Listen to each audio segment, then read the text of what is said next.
जितनी स्विट्जरलैंड की total population है उससे ज्यादा इंडिया इंजीनियर्स प्रोड्यूस कर देता है। उसके बाद भी रिसर्च एंड इनोवेशन में स्विट्जरलैंड नंबर 1 पे है। इंडिपेंडेंस के बाद से रिपब्लिक ऑफ इंडिया ने 0 नोबेल लॉरिएट्स प्रोड्यूस किए इन साइंस।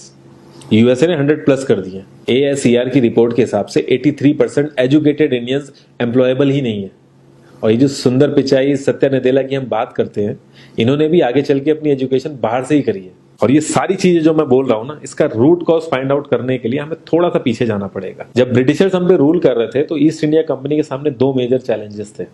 एक कम्युनिकेशन विद इंडियन, दूसरा वर्कर्स और क्लर्क्स की बहुत जरूरत थी उन्हें। फिर थॉमस बेविंगटन मैकॉय ने हमें इंग्लिश एजुकेशन एक्ट ऑफ 1835 दिया, जिससे उनके दोनों पर्पस पूरे हुए। पहला, उनको बंदे चाहिए थे जो चुपचाप डेस्क पे बैठे, अपना काम करें, क्वेश्चंस ना करें और ज्यादा क्रिएटिव ना हो। Second, communication in English. English सबसे ज्यादा बोले जाने वाली लैंग्वेज नहीं है, उसके बाद भी इंग्लिश एक लैंग्वेज की बजाय एक क्लास बन गया इंडिया में। रशिया, चाइना, फ्रांस, ये सब जगह इतना ऑब्सेशन नहीं है इंग्लिश को लेके जितना इंडिया में है। पुअर कम्युनिकेशन बोला जाता है अगर आपकी इंग्लिश अच्छी नहीं है, जबकि इंग्लिश ना आने का मतलब है कि आपको कोई और लैंग्वेज आती है। 5 साल पुराना iOS भी आज की डेट में आउटडेटेड माना जाता है। लेकिन इतनी इंपॉर्टेंट चीज हमारा एजुकेशन सिस्टम आज भी बस थोड़े से चेंजेस के साथ ऐसे ही चल रहा है। हमारे एजुकेशन सिस्टम में रटने का कंपटीशन होता है, जो ज्यादा रट लेता है उसके ज्यादा मार्क्स आते हैं। अब 95% जिसके संस्कृत में आए हैं वो भी संस्कृत नहीं बोल पा रहा है। और बेसिक हिस्ट्री होने की बजाय इतनी मोटी मोटी किताबें हैं हिस्ट्री की जिसका कोई मतलब नहीं है। अगर आज की डेट में आपको कुछ भी पता करना, आप गूगल से पता कर लोगे। उसके लिए आपको याद करने की जरूरत नहीं है इतना कुछ। और ये गवर्नमेंट स्कूल में हर क्लास में इंग्लिश का सब्जेक्ट है। 12-12 साल लगाने के बाद भी लोग इंग्लिश नहीं बोल पा रहे हैं। और बिना किसी बुक को पढ़े एक 5 साल का बच्चा सीख लेता है, क्योंकि उसको वैसा एनवायरमेंट मिल जाता है। A+B का whole square is equal to A² + B² + 2AB। इसका रियल लाइफ में क्या यूज है किसी को नहीं पता, न प्रिंसिपल, न टीचर, न बच्चे, बस पढ़ाए चले जा रहे हैं। हो सकता है इसका कुछ मतलब हो, लेकिन आप ट्राई करके देख लेना, किसी को नहीं पता। हाँ, 2AB की जगह अगर आपने 3AB बोल दिया तो 4 लोग हंसने वाले मिल जाएंगे आपके ऊपर। किंडरगार्टन में जो बच्चों को सिखाने के लिए टेक्निक यूज होती है वो लाख गुना अच्छी है कॉलेज की वो रटने वाली टेक्निक से। और जिन बच्चों के बहुत ज्यादा नंबर आते हैं ना, जो वो छुपा छुपा के एग्जाम में लिखते हैं, आप देखोगे जब वो रियल लाइफ में जाते हैं ना तो ज्यादातर क्रम्बल करते हैं वो।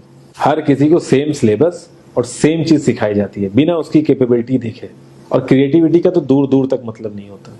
अब एक लाइन से आप शेर, मछली, सांप, हाथी सबको लाइन से खड़ा कर दो और उनसे कहो पेड़ पे चढ़ो, उनको तो जिंदगी भर यही लगेगा ना कि वो तो किसी काबिल ही नहीं है।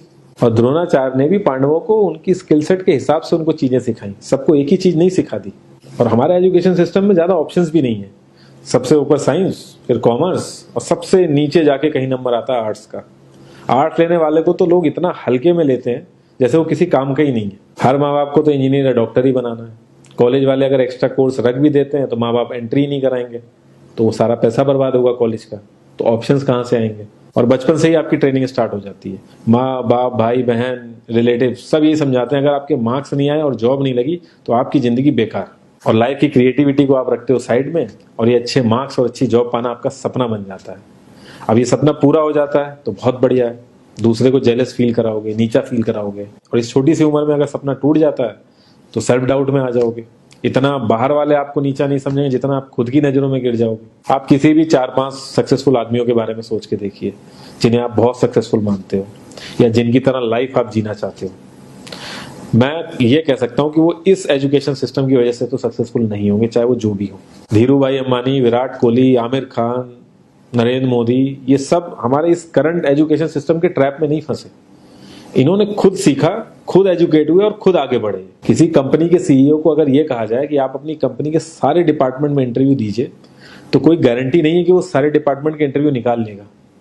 और ये भी हो सकता है कि वो आधे से ज्यादा डिपार्टमेंट के लिए क्वालिफाई ना करे एजुकेशन वाइज, लेकिन वो पूरी कंपनी चला सकता है। तो ये जो एक स्किल है, इसके बारे में बात क्यों नहीं होती? लोग अपनी 25% से ज्यादा जिंदगी इस करंट एजुकेशन सिस्टम में लगा देते हैं ताकि अपने से कम पढ़े लिखे आदमी की कंपनी में जाके उसके सपने पूरे कर सकें। इंडिया का जो करंट एजुकेशन सिस्टम है, अगर वो इतना ही अच्छा है तो जो भी सेलिब्रिटीज हैं, पॉलिटिशियंस हैं, वो अपने बच्चों को बाहर क्यों भेज रहे हैं पढ़ने के लिए? इनफैक्ट पॉलिटिशियंस के साथ तो ऐसा करना चाहिए, जिस एरिया से वो जीते हो उसी एरिया के गवर्नमेंट कॉलेज में उनके बच्चों को पढ़ना कंपलसरी हो जाए, तभी वहां के गवर्नमेंट कॉलेज सुधर सकते हैं। 368 प्यून की जॉब के लिए 1.5 लाख ग्रेजुएट और 24,968 पोस्ट ग्रेजुएट ने अप्लाई किया। मैं IAS-PCS की तो बात नहीं करता हूँ, वो तो एक पैशन की बात होती है, लेकिन कुछ लोग 5-5, 6-6 साल से तैयारी कर रहे हैं कि कोई भी गवर्नमेंट जॉब मिल जाए उन्हें।